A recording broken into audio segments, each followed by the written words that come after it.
السلام عليكم، مرحبا بكم معايا في قناه كراميل 48. الوصفه نتاع اليوم غادي تكون هي الفول السوداني، زبده الفول السوداني ولا زبده الكاوكاو اللي كنشريوها غاليه من برا بثمن مرتفع.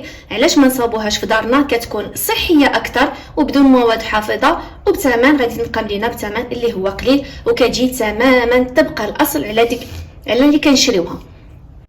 وإلا عجبتكم الوصفه نتاع اليوم ما تنساوش الضغط على زر الاشتراك باش كيوصلكم كل جديد من القناه، واكيد الا كان عجبكم الفيديو ما تنساونيش بواحد اللايك وواحد التعليق. ندوزو المقادير وطريقه التحضير. بالنسبه للوصفه نتاعنا نتاع اليوم اللي هي زبده الفول السوداني ولا زبده الكاوكاو، غادي نحتاج لهذا الكاوكاو اللي هو كبير ومقشر، ولا كما حنا كنقولوا له الكاوكاو الرومي.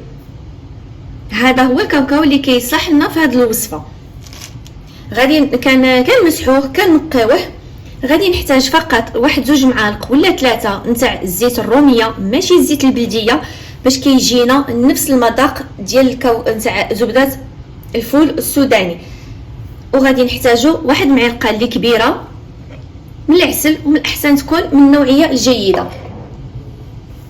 هنايا غادي الحاجه الاولى اللي غادي نبداو بها، غادي نديرو هذا الكاوكاو تاعنا كما قلت لكم راني قشرته ومسحته. غادي نديروه في الفران كيتحمر، ولكن ما كيتحمرش بزاف، فقط غير كياخذ داك اللون الذهبي وكنحيدو. وثاني حاجه من الاحسن ملي كنشريو الكاوكاو ما خاصوش كيكون داك الكاوكاو شويه غامل ولا بحال ديك النسمه، المهم ماشي الغموليه. من الاحسن كيكون الكاوكاو تاكدوا بلي الكاوكاو ديالكم جديد باش كيجيكم في المذاق زوين. الكاوكاو تاعنا من بعد ما حمرناه، ما حمرناهش بزاف كما قلت لكم، فقط كيرجع ذهبي في هذا اللون. ما نخليوهش يحمر بزاف، ملي كيحمر بزاف كيولي كيعطي المروريه. هنايا وهو سخون قسمتها على 2 ديك الكميه. غادي كنطحنو حتى كيطلق لينا، حتى كيجرى كيولي طالق. وانا كنطحن مره كنريض، علاش؟ باش ما كنضيعوش هاد الخلاط ديالنا.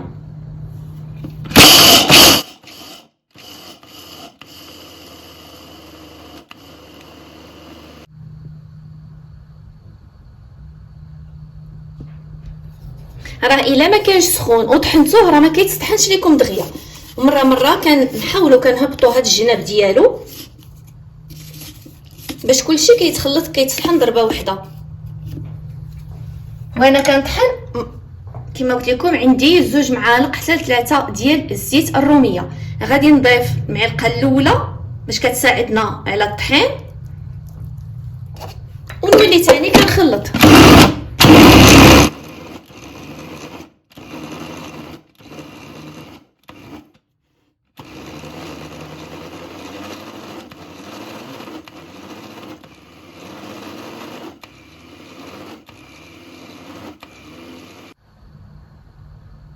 الكاوكاو تاعنا راه بدا كيتطحن مزيان، ولكن غادي عاد نزيدو له في الطحين. هنايا كما قلت لكم عندنا معلقه ديال العسل، وراني قاسمه هنا الكميه ديال الكاوكاو. غادي ندير فقط نص معلقه كبيره باش تطحن معها حتى هي.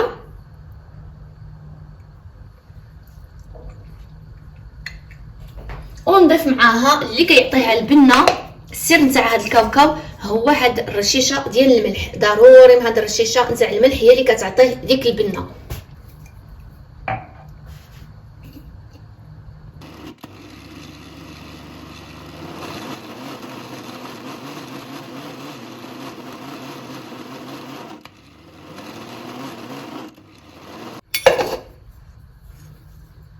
شوفوا معايا، خاصنا كنبقاو نخلطوا فيه كنطحنوا فيه حتى كنحصلوا على هاد القوام.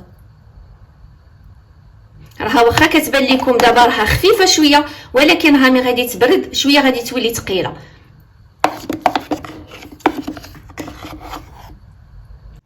وهنا ثاني بنفس الطريقه وضعت داك النصف الثاني ديال الكاوكاو اللي هو 250 غرام. غادي نضيف له، كنبدا نطحن فيه، غادي نضيف له معلقه ديال الزيت الروميه ونص معلقه كبيره ديال العسل ورشيشه ديال الملح، نفس الطريقه تاع الطحنه الاولى. وهو هذا الشكل النهائي نتاع الوصفه نتاعنا نتاع اليوم. شوفوا ما شاء الله كي كتجي كتجي تماما طبق الاصل على اللي كنشريوها من برا، وشنو هو كتكون صحيه اكثر وبدون مواد حافظه.